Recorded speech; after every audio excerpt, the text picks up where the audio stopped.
Hey there, guys. This is Nina Perez, and this is Straight Talk, no sugar added. Thank you so much for hanging out with us today. And as you know, I try to go around the planet finding the best humans on it so they can come on here to grow, challenge, and transform your thinking. And today I found David R. Edwards. I already love this guy, right? So we were talking before we got on. He has a great personality, and I love what he has to bring. So he has served mostly lower income people in 3 continents over the last 35 years. His first book, Knew You, Who Knew, right? Isn't that cool? Come on, guys. That's a great title. Is a guide to help build confidence and meaning and self-compassion and balance. And so I really am glad you're here, David. I have a really cool audience, David. I have an audience that is really interactive. So they're always like asking questions. They follow my guests, things like that. So I'm really excited you're here. How are you, David? How are you doing? Really good. Thank you so much. Yeah, I'm glad you took the time to be here. So the way I always start the show, I ask always that little question. Who is David? Who are you, David? I know I gave a little bit of a like insight, but I want to know a little bit more about you. So who are you? That's such a loaded question. That's right. Oh, I tell you what, though, I was in a meeting. I was the CEO of a community health center, and we had a meeting with our senior leadership team and our board, and we were talking about a new building that we were going to build. So it was really cool. But it's a formal meeting, and we did this thing called a community meeting, something that I really liked, and so I adopted it at our organization. And way this starts is I never start the meeting, especially if I'm the leader person. You just don't want to start the meeting that way. But somebody randomly, we say, they say, "Hi, I'm Dave." We usually know each other, but you can do this in a meeting where you don't know people, and you mm-hmm, talked about getting to know each other as human beings, right? This is a mm-hmm, great way to do that. And so the one person starts and then says, "I'm Dave," or they don't have to say that if you know them. Then they say, um, "I'm feeling a little stressed today," right? And my goal for the meeting is to have a great interaction and make sure that we really hear each other. And I think that Nina can help me do that. And then Nina gets a chance to say, "Well, I'd love to help you do that." And then the next person to them says, "Hi, I'm Nina, and I'm feeling really happy today. And my goal for the meeting is to have the best podcast on the planet and to help my listeners and my viewers. And I think David can help me do that, right?" And if there was more of us, we'd go around the table and we'd do that. And if you do that and you remain kind of focused, you don't go on any rabbit holes, or we're not doing therapy, you know.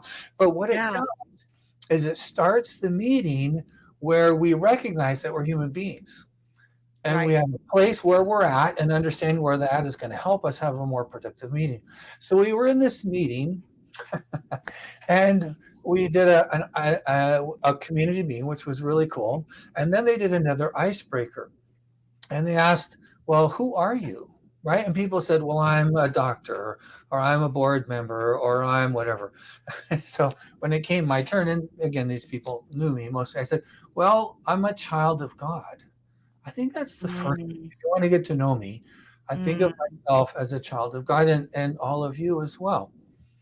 But it mm-hmm, was very different.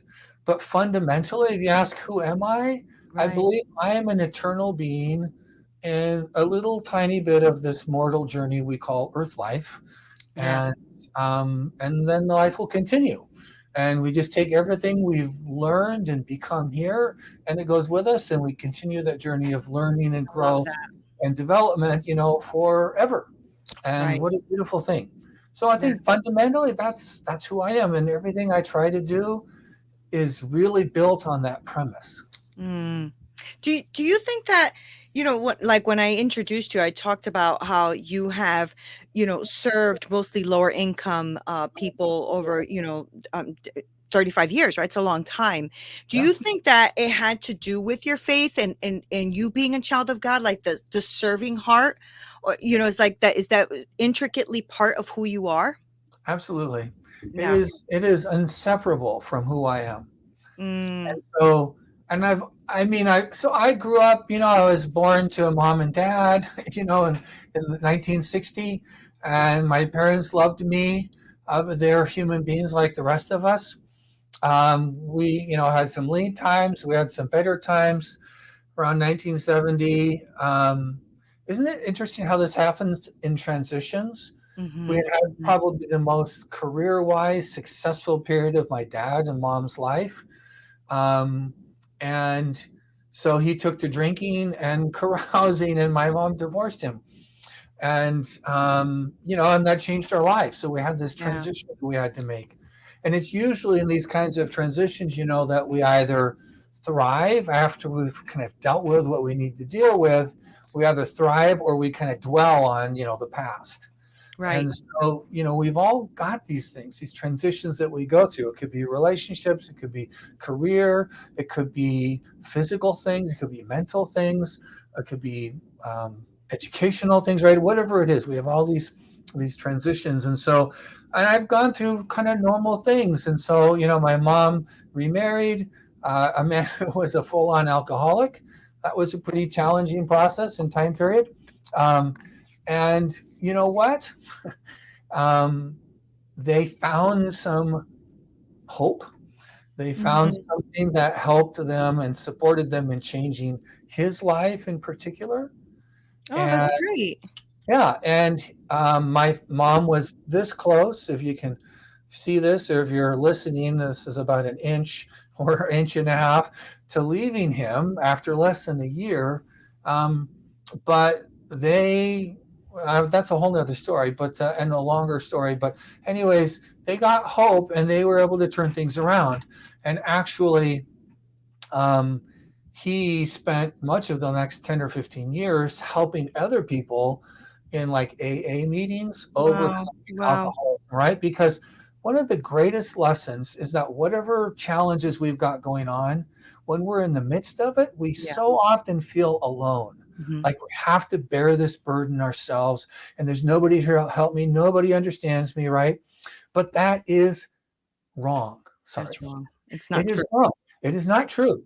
Right. And in the book, in the ninth chapter, I think it is, we talk about our common humanity. Mhm. No matter how unique you feel your situation is, I promise you, there are other people who have and or are going through that kind of a situation. And you know what? Some of those folks would love to help you through it. It is absolutely always the case. It's not always as easy to find them, but you have to know that they're there. There are 8 billion people on the planet. Right. While we are unique individuals, our situations are relatively common, right? Our struggles, our challenges, our trials, our opportunities, right? It's not all bleak, even Right. on the upside, right? If we're climbing the ladder and we're, the air is fresher and things are going well for us, the rain is right, the sun is right, then there are people that can help us. And frankly, when we're down, lift us up. And when Yeah. we're a little high on ourselves, they might help us keep a little more grounded. We all need Yeah. that sometimes, right? That's right. That's right. That's true. And listening to that story is also very powerful because, you know, I I want everybody who's listening, and I'm sure that you can agree with this, David, especially by witnessing that there are things that I feel are allowed in our lives, that God allows in our life because we are to help others come up. And I feel if he didn't drink or he didn't have that experience, it would have never been a thought, maybe, to him to go to AA and help others, right? And, Right? and to your point, because we're not alone, right? Because we're not alone. And when you are somebody who either drinks or have lost your family or lost your job, it does feel very lonely. But I think one of the beauties of being able to express what you're going through is that you'll realize you are so not alone. Like everybody in the room is probably going through the same exact thing, right, David? So Exactly. what do you think was some of the biggest beautiful but maybe hard lessons you've learned when you were serving the lower income community that you were serving? What were some of the things that you saw that you were like, wow, I didn't realize this, and something's got to change? Or was it hard for you? Like, how did what was that for you? Well, it was interesting because, especially earlier in my career, we started off with nothing. I mean, my wife and I, we've been married for 36 years. It'll be 37 later this year.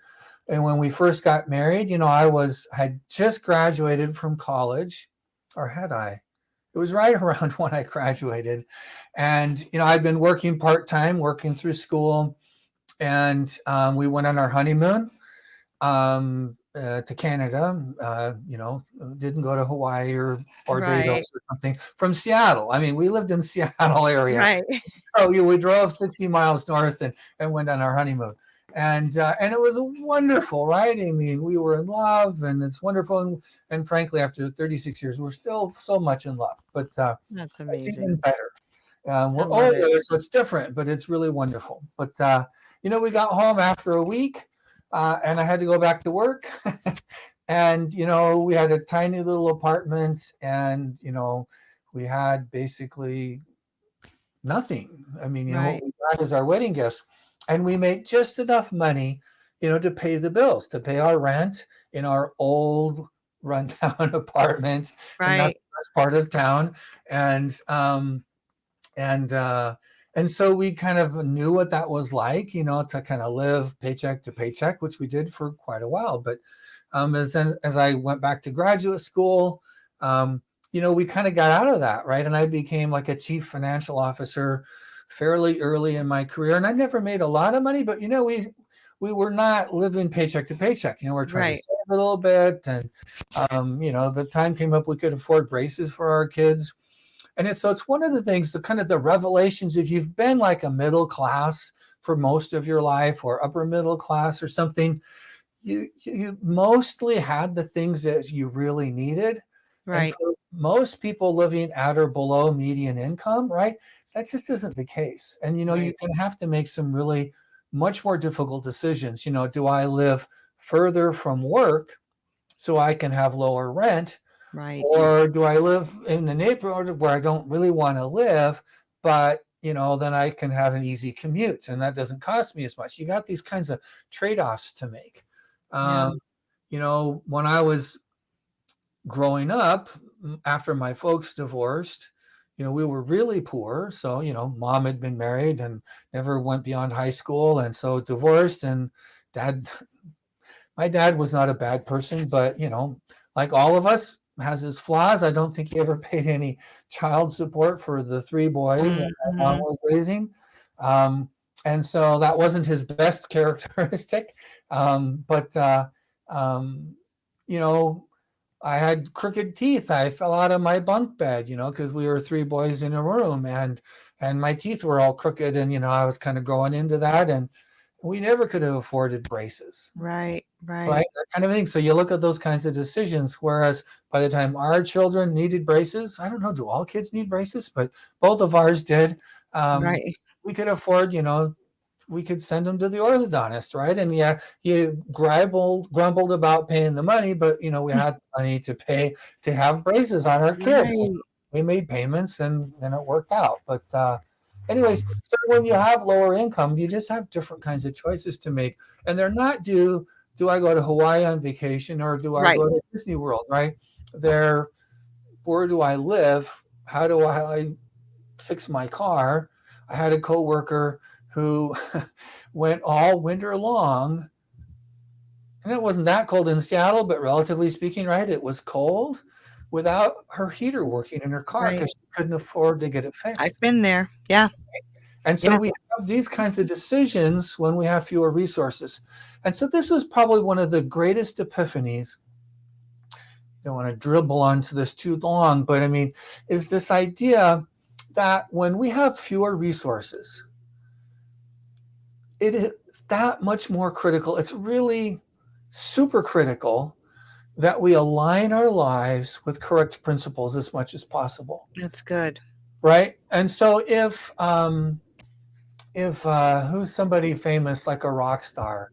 So if Debbie Harry, I'm dating myself, if Beyonce develops a drug habit, I'm not saying she does, I have no idea. But amongst superstars, that seems to be pretty common, right? Right. And so she develops a drug habit. what does she do about that, right? Well, her manager handles the business stuff, and she goes to a fancy rehab place that costs $5,000 a week, Right. and she still makes her appearances when she needs to, and she has a coach that helps her out. She has lots of resources to Lots of help her. No resources. Yeah. problem. But if I'm not Beyonce, I can't do that, right? I probably Right. end up in jail if I Mhm. don't Mhm. manage this well, right? So we have to align ourselves. And it's not good or bad, it's not right or wrong. It's a simple, practical reality. The Yeah, that's more good. closely we can align with correct principles, these are the principles guide human performance, that guide human development, that guide human happiness, Mhm. accomplishment, connection, and balance, right? Mhm. These principles will put us on a solid footing. And the beautiful thing about having these foundations, and I like to use a natural metaphor because we're not machines. If anybody's wondering out there, we're not Right. machines. We're Not human. yet. Yeah, yeah. Hopefully that won't happen. But we're human beings, right? Yeah. And so in the machine world, if I'm a little different, if I'm a little imperfect, I'm bald, or my hair turns white early, or my nose is crooked or a little big. If you want that profile shot there, right? Then if I'm a machine, I'm flawed, right? I'm Mhm. broken. Mhm. I'm dysfunctional. With a human being, we can't think of ourselves that way because you know what? We all have a little different nose and a little Yeah. different hair and a little different shoulders, and one leg's a little shorter or longer, or we have proclivities to this or that or the other thing, right? Our genetics are human, right? But they're slightly tweaked. And so we're just different, but we're different in different ways, Right. right? And so if I'm different in ways that are different than you're different, it's kind of natural to go, well, Neena's got this problem because she's different from me and I'm not different in that way. And Neena can say, Dave's weird because he's got this thing that's different, that's not, I'm not different in that way. And we start to judge each other and compare each other, right?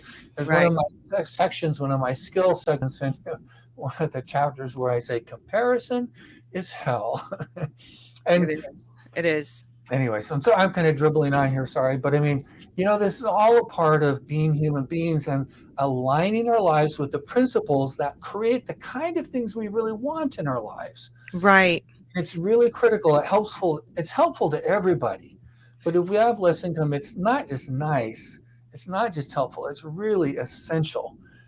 And I think the beautiful thing is if we do that successfully, slowly, steadily, go with ups and downs of normal life, right?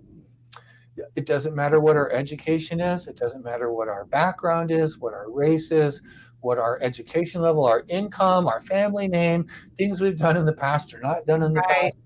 None of those things matter. None of them matter because we've So aligned our lives with these things that build strength and resilience and accomplishment and connection. so when you're talking about the principles, are you talking about like your own self principles, like principles you have yourself, or are you talking about like there's principles like the principle of reciprocity or the principle of what do you mean when you talk about principles? Where are you going with that? So I think if we think about nature again, in nature, there are principles that guide success in whatever we want to do.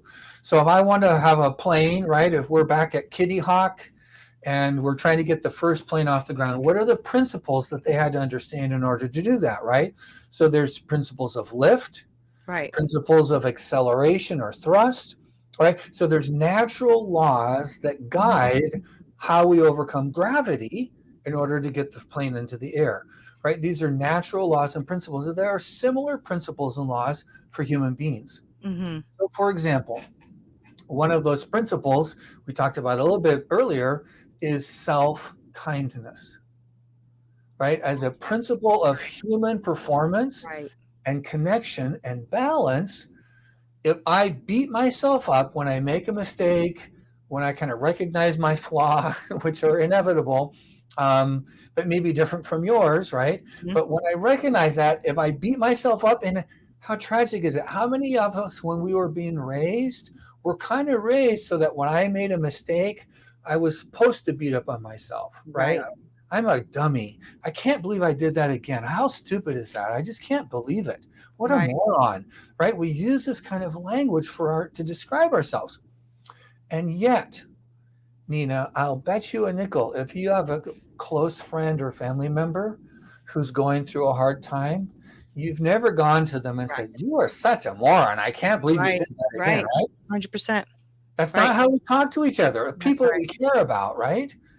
So the key here is to recognize as a human being and the natural laws that guide human performance, right? One of them is to be kind to ourselves. So instead of saying, "You moron," I try to talk to myself like a close, caring friend would. That's good. That's And really the good. power of that is that, and this is what the science tells us because we've studied this now, Mhm. just in the last 20 years or so, is that if I'm at a baseline here with my mistake, if I beat myself up, my capacity to deal successfully with that mistake or to overcome that character flaw or whatever it is goes down. So Mm, not only do I have the flaw to deal with, now I've decreased my capacity to deal with and overcome it. But if I'm kind to myself from that baseline, my power that's to affect my own person, my own performance, my own capacity goes up, mhm.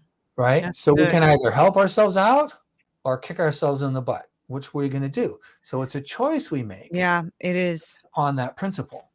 I think it's also, a choice and a habit.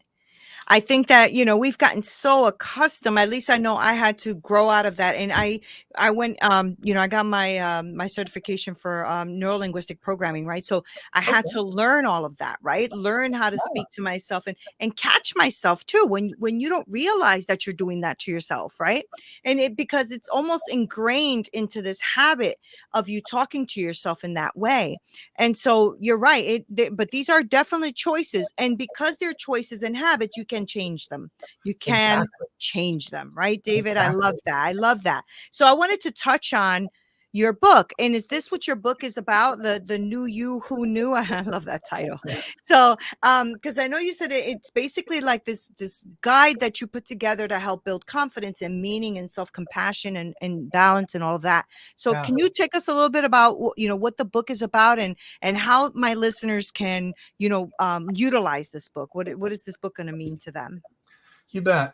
So I'll start back a little bit. The idea for the book came when I was before I got fired. I Mhm. was the CEO of this community health center, and we were building a new building. We had a wonderful clinical model that looked at you as a whole person, Mhm. just like the way we're born. Isn't it amazing to look at reality, which is we're born with our head and our mouth and our shoulders and everything is all attached. Right. And anything we do to any part of this mentally or physically affects the other, right? Yeah. They're all connected, right? So this is the reality of life. So why does our health system break everything up into little pieces where we only look at this little part of you and ignoring the rest of it? Right. So as an integrated, what we call an integrated primary care center, what we wanted to say is design a care system that looks at you as a whole person, and it Mhm. recognizes that you have your healthcare life, be that mental or physical, but you also have a family life, a social life, a work life, a hobby life. You have the physicality of life, etc. Right? You have all these domains, and you have to manage all of those. Right. And that's really up to you. Nobody else is going to do that for you. Maybe Beyonce has 17 coaches. I don't know, but right. But most of us, we don't. We got to Right. manage it ourselves. And so I had this epiphany talking to this wonderful multidisciplinary team. I said, if we can't help people fulfill this role as the captain of the care team, because we placed you as the captain, not the doctor, not the dentist, not the therapist. You're the captain. You're the one who's in charge of your life. And so Right. you can manage this care team to get the things you need. If you needed a health coach, we have health coaches. If you don't need one, we don't want you to go there, right? Because that would be a waste of resources. But if you need it, it's available for you. But you need to help us understand what you need and tell us, oh, yeah, I need this, I need that, I need this. And you're the captain of the team. If we couldn't help them be more successful in that role, we were going to greatly limit our effectiveness in this new building. So that was the first epiphany. So we, again, talking, what an amazing thing to work with all these variety of people in different roles, from medical assistants to physicians and everything in between. And the next big epiphany came, maybe there were three, I don't know, um, was that all has to do with change, right? Because life is Mhm. all about Mhm. change. Right. There's the change that goes on around us. Like, how do I learn to do a Zoom call or a Winject Studios call, right? Right. So that's change is going on around us all the time. We got to keep up with that. More importantly, though, it's how do I be in charge of the change that's going on inside of me? Side. Yeah. How I'm managing myself. Right. And so we started looking at models of change. And you might think out there that's like one model of change, right? This is step one, this is step two. Excuse me. But unfortunately, with human beings, nothing is that simple. So there's a dozen models of how people change, and there's different schools and philosophies.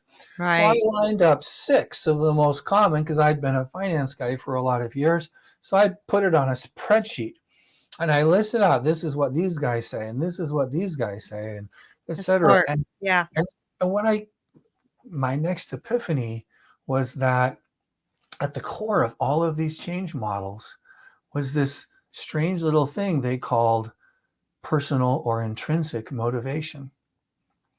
I thought, really? So the foundational core necessity, not optional thing, it was the necessity at the bottom of every one of these change models, if we're going to be in charge of our own lives, is this idea of personal motivation. So I thought, well, what in the heck is that? Because I've only studied motivation from the perspective of an employer. And Right. most of what Right. we read out there is from that perspective, right? How do I motivate Neena The to team. do Right. more work? Right. To get along with their Right. coworkers, to show up on time, to, et cetera, et cetera. And then that's where, in the business world, that's what we think about motivation from. But from a personal level, right, it's really that intrinsic motivation.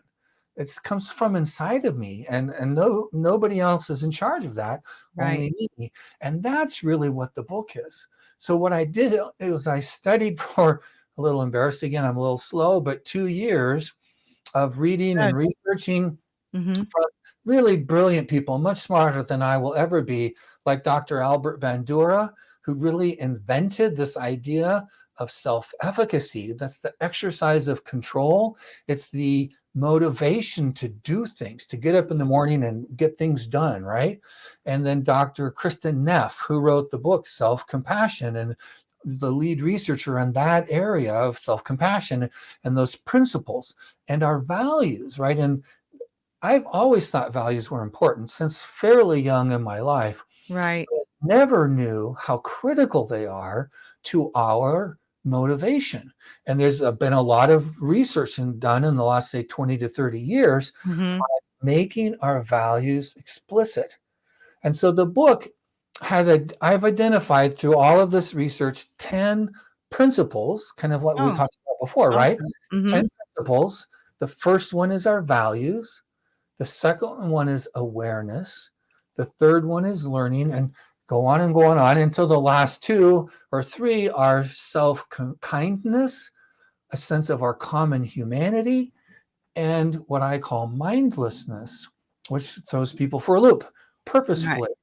Because people get weird when they think about mindfulness, right? Oh, I got to wear yoga pants and burn incense, So or true. I got Yeah. to love yogurt or whatever. What does that mean? And they put up barriers, right? We have biases. Imagine that as human beings, we have biases. Imagine that. And so I titled the chapter Mindlessness because I don't want to bring up biases at first. I want people to go, what in the world does he mean by that? Because I got a brain, I promise, right? Right. Right. Right. You do, right? And so the key to not being mindless is that you're mindful. You Right. simply use what scientists have described is the most amazing creation in the entire universe. So More true. amazing than the sun or the earth or the solar system. Or any Our computer. mind, It's with its amazing. trillions of connections, is the most amazing creation in the universe.